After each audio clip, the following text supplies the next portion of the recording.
Welcome back to the 17 News at Sunrise podcast, where we share your news on your schedule. Working in the spirit of the Golden Empire, this is 17 News at Sunrise.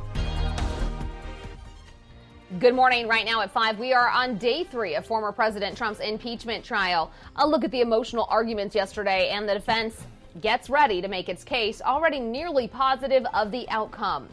A new oil permitting ordinance that would allow for the building of new wells goes into the Kern County Planning Commission tonight, facing stiff opposition from environmentalists. What it would allow and why they say they're against it. Plus, with the Black Americans dying from COVID-19 at a much higher rate than the white population, today we address fears about the vaccine specific to that community and separate fact from fiction. This is Thursday, February 11th, 2021. Good morning. Good to have you with us. I'm Maddie Jansen, anchoring from home. Alex Fisher is in studio this morning. It's a chilly start out there today. Absolutely. Let's turn things over to Kevin Charette as we head into our Thursday morning. Hi, Kev. Good morning, Alex. Good morning, Maddie. And a little change in our weather for today. We are starting out under clear skies, but we will see increasing clouds throughout the morning and afternoon. Staying dry for today, but there is a chance of rain coming into our forecast for tomorrow.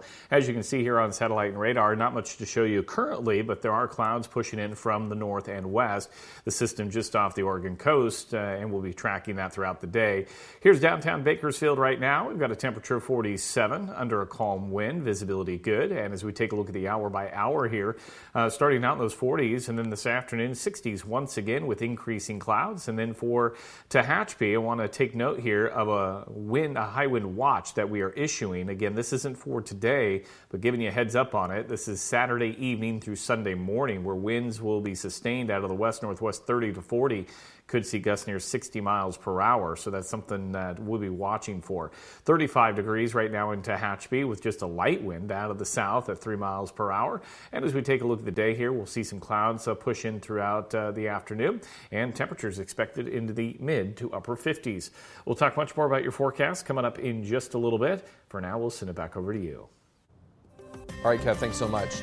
We begin this morning with the latest on COVID-19 in Kern County, and there is hope today as the worst days of the pandemic could be behind us. Here's the situation that we've been on since March 13th last year. 449 cases were reported yesterday. That brings our average to 412 people getting testing positive every single day. To compare, during the week after New Year's, over 1,100 people were getting sick every day on average. The same trend is happening in our hospitals. 274 people are hospitalized right now with coronavirus. 51 more are in the ICU.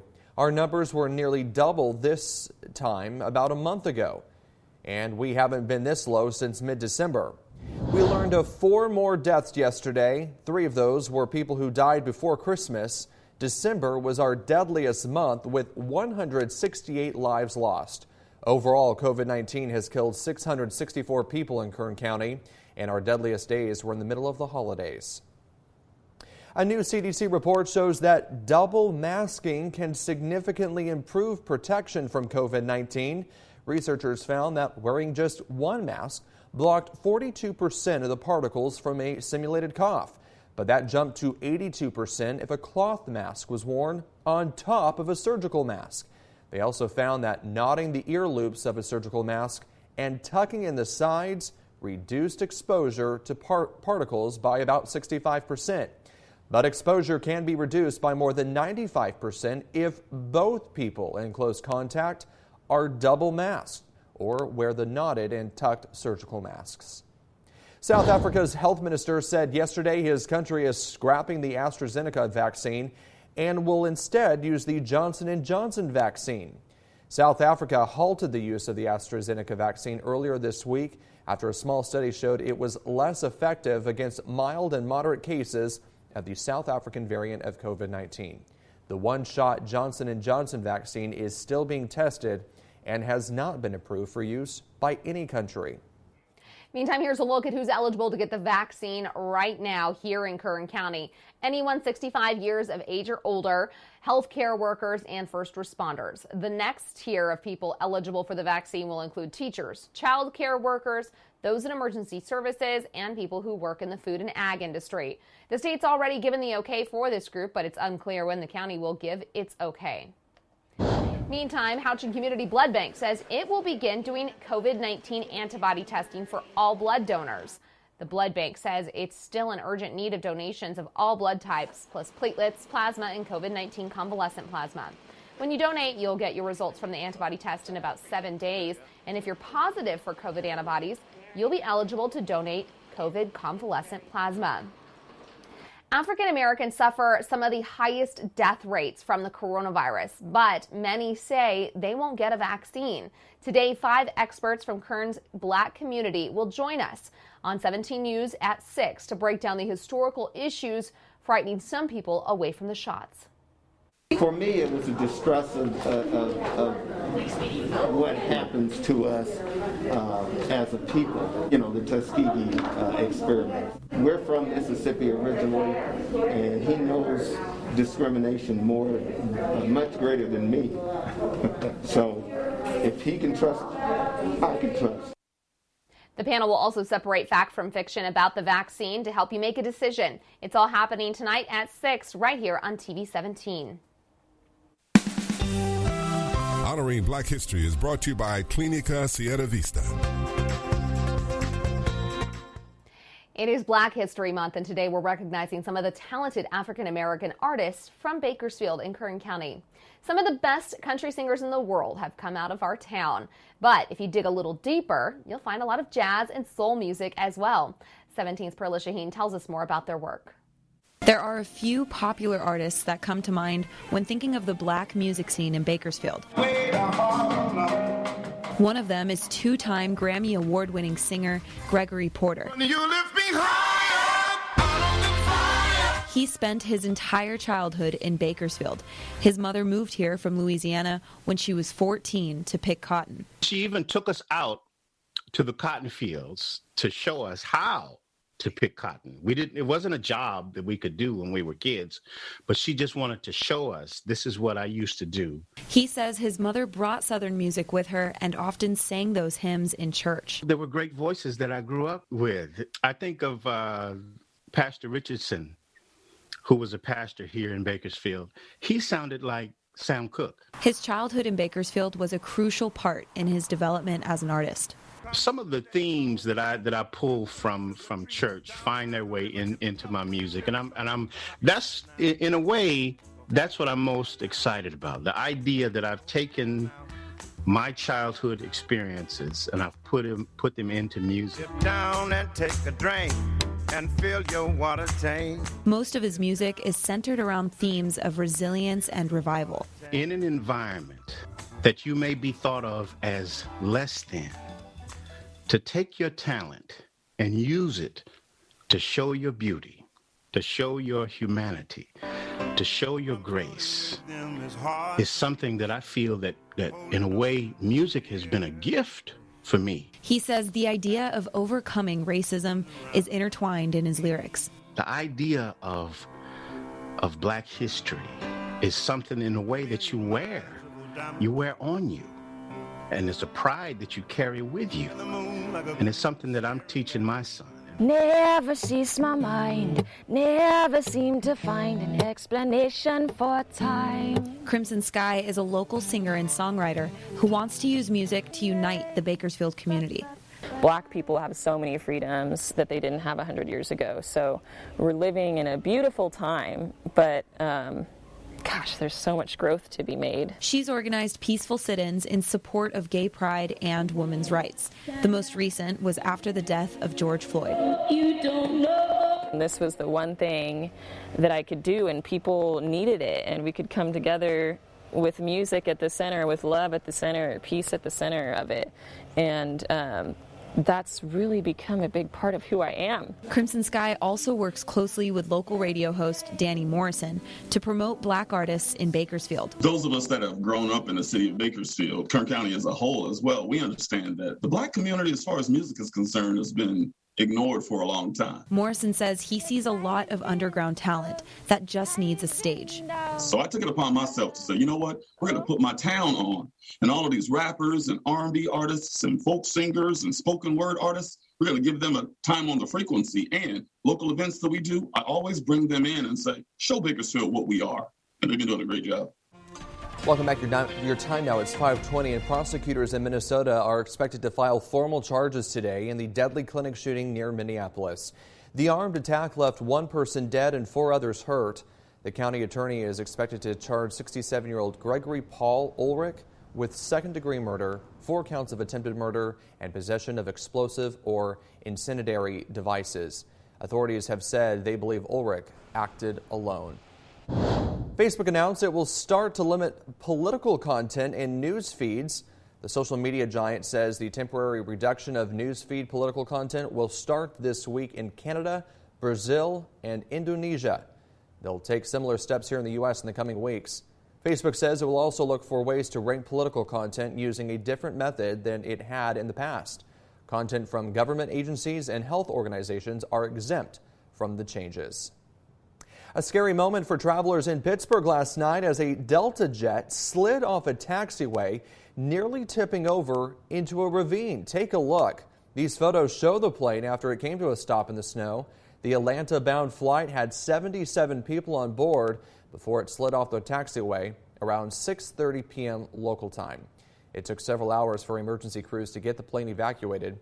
Because of the angle of the plane, ladders had to be used to get everyone off board. Thankfully, no one was hurt. I did see how close we were to the ravine on the side, but once I got off the plane, they told us that the nose was actually over and going down into the ravine. So it definitely was pretty much a shock. Heavy snow showers were pushing through the region Wednesday evening, but it is still not clear at this point if weather was a factor in this incident. Well, it is all fun and games until someone loses the Lombardi Trophy, and luckily that did not happen yesterday, but it sure was close. Take a look at this. During the boat parade celebrating the Tampa Bay Buccaneers Super Bowl win over the Kansas City Chiefs, Tom Brady made one more pass with the Lombardi Trophy. Yeah, that's the quarterback climbed up in the pocket and hit tight end Cameron Brate on another boat with the famed trophy. Of course, this is Brady that we're talking about here. The pass was complete and all is well, but I saw that video from a different angle. I have to say my heart dropped just a little bit. KGET Business Watch is brought to you by Grapevine MSP Technology Services, the Valley's leading IT service provider. Welcome back here at 525. Is there a more controversial day on the calendar for couples than Valentine's Day? Some loving having a holiday all dedicated to romance, but others see it as an over-commercialized holiday where people are expected to show how much they love each other by spending money. And spend we will. NBC's Chris Pallone takes a look at exactly how much.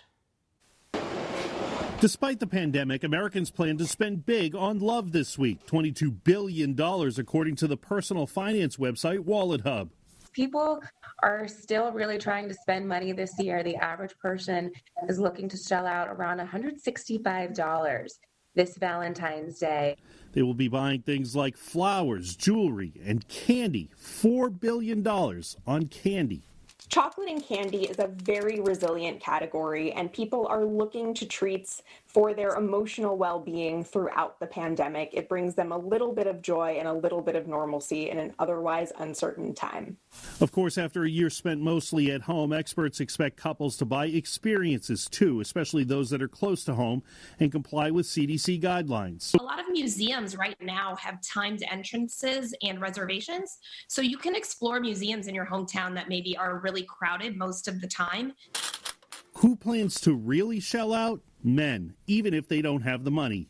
Men actually are nearly 2 times more likely than women to go into credit card debt buying a Valentine's Day gift. And the Wallet Hub survey found there's an irony in that. 44% of people said that they think that irresponsible spending is a bigger turnoff than bad breath. So save your money and then brush your teeth and watch your prospects of being hit by Cupid's arrow skyrocket. Chris Pallone, NBC News. And making news around the nation this morning, it's day 3 of the historic second impeachment trial of former President Donald Trump. House managers prosecuting the former president continue to lay out their case. NBC's Susan McGinnis reports. Good morning, Maddie. House managers prosecuting Donald Trump continue to lay out their case today after an emotional day Wednesday as senators who lived through the insurrection relived it. House managers prosecuting Donald Trump continue presenting their case today after showing dramatic video Wednesday of the January 6th insurrection not before seen publicly.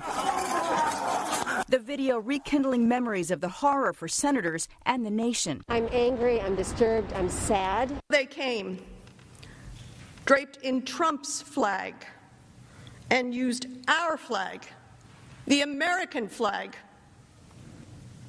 to batter and to bludgeon.